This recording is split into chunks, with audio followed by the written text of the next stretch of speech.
1 जनवरी दैनिक जागरण। आज पेश होगा वेज मैन्युफैक्चरिंग व घरेलू मांग को मजबूत करने पर होगा जोर।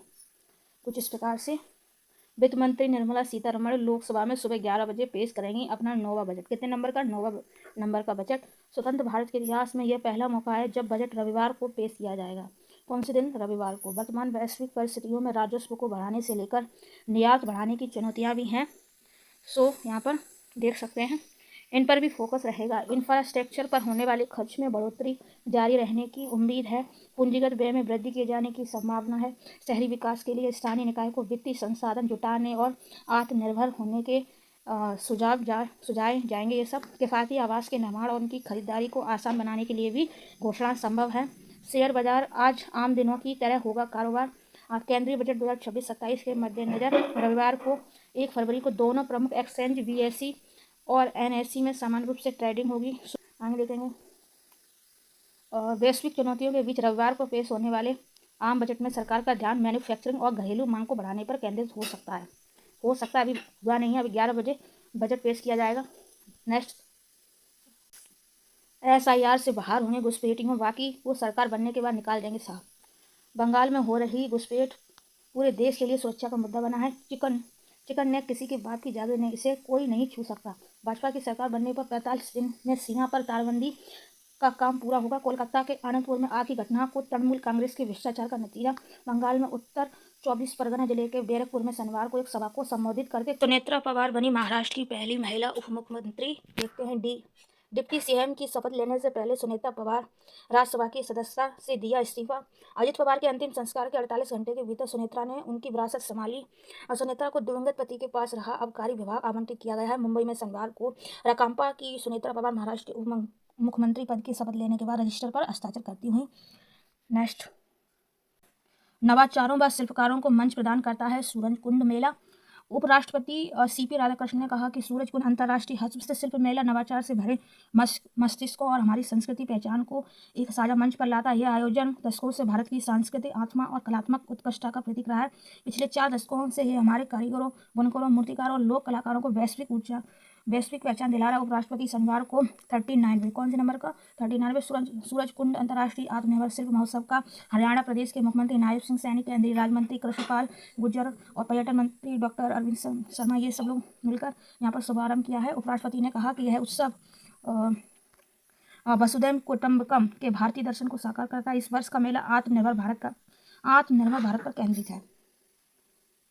देखिए, सूरजकुंड हस्तशिल्प मेला का शुभारंभ करते उपराष्ट्रपति CP राधाकृष्णन को स्मृति चिन्ह भेंट कर रहे मुख्यमंत्री नायब सिंह सैनी, साथ में पर्यटन मंत्री डॉक्टर अरविंद शर्मा। और नेक्स्ट देखेंगे, PM मोदी से मिली फिलिस्तीन की विदेश मंत्री। मोदी ने गाजा शांति योजना सहित क्षेत्रीय शांति प्रयासों का स्वागत किया।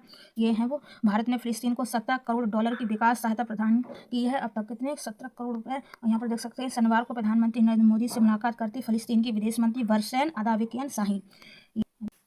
बेटियों ने दिया मां की अर्थी को कंधा और मुखाग्नि। घंटों दरवाजे पर पड़ा रहा मां का सब। बेटियां हाथ जोड़ मांगती रही मदद। परिवार के मुखिया का हो चुका देहांत। आर्थिक तंगी से जूझ रहा परिवार। कुछ इस प्रकार से मां को ले जाती हुई। और यहाँ पर देखते हैं बिहार में सारण जिले के जवैनिया गांव में घटी घटना ने समाज संवेदनशीलता पर गंभीर प्रश्न खड़े कर दिए। यह मामला केवल एक परिवार की त्रासदी नहीं बल्कि उस सामाजिक उपेक्षा का उदाहरण है जो गरीबी और अकेलेपन के कारण मृत्यु के बाद भी सम्मानजनक विदाई नसीब नहीं होती। गाँव निवासी रविंद्र सिंह की पत्नी बबीता देवी का पटना में उपचार के दौरान निधन हो गया। इससे करीब 1.5 वर्ष पूर्व परिवार के मुखिया रविंद्र सिंह का भी देहांत हो चुका था। पिता की मृत्यु के बाद परिवार आर्थिक तंगी और सामाजिक उपेक्षा से जूझ रहा था।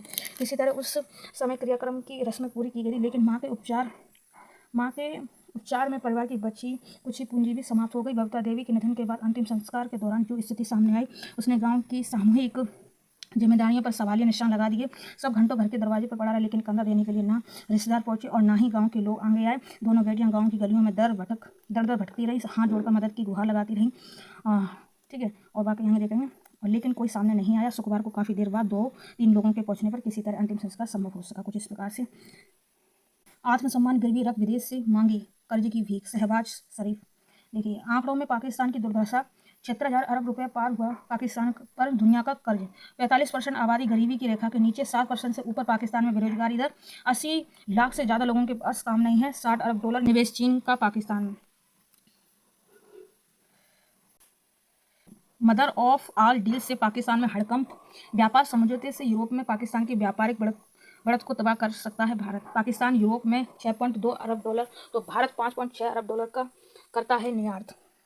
भारत और यूरोपीय संघ ईयू के बीच 27 जनवरी को हुआ ऐतिहासिक मुक्त व्यापार समझौता एफटीए पाकिस्तान के लिए बड़ी चिंता का कारण बन गया। करीब 20 साल की बातचीत के बाद हुए इस समझौते को मदर ऑफ ऑल डील्स कहा जा रहा है। यह समझौता दुनिया की लगभग 1/4 आबादी और वैश्विक जीडीपी के 25% प्रतिनिधित्व करने वाली दो बड़ी अर्थव्यवस्था को जोड़ता है। भारत को क्या फायदा होगा, देखिए। इस समझौते के लागू होने के बाद भारत के 95% श्रम प्रधान उत्पादों को ईयू में बिना शुल्क के प्रवेश मिलेगा। इससे भारत के कपड़ा, परिधान और अन्य निर्यात क्षेत्रों को बढ़ावा मिलेगा। बदले में यूरोप से भारत आने वाली लग्जरी कारें व वाइन सस्ती हो सकती है।